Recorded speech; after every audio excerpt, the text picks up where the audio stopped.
என்னோட குட்டி ஸ்டோரி.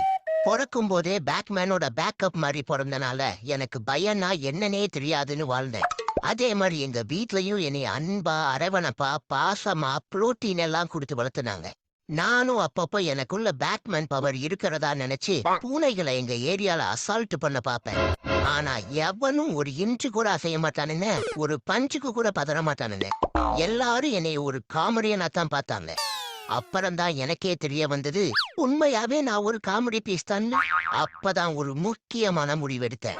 எங்க ஏரியால என்னைய பல தடவை அடியோ அடின்னு அடிச்சு துவைச்ச ஒரு பெண் பூனைய எப்படியோ மெஸ்மரைஸ் பண்ணி மேரேஜ் பண்ணேன். அது மூலமா என் வம்சாவளிய வீரமாக்கணும்னு பார்த்தேன். நான் நினைச்ச மாதிரியே குட்டிங்க மணிமணியா மானாவரியா பிறந்தாங்க. அங்கதான்டா வச்சாங்க எனக்கு ஒரு ஆப்பு. அதுல ஒருத்தன் என்ன மாதிரியே என்ன பார்த்துட்டே பிறந்த மாதிரி இருக்கான்.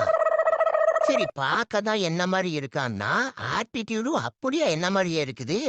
பிறந்தாண்டா பேக்கப் ஆஃப் பேட்மேனுக்கே ஒரு பேக்கப்னு தான் தோணுச்சு. அப்புறம் கிளைமேக்ஸ் என்ன, அவன் வாழ்க்கையும் ஊ ஊ தான்.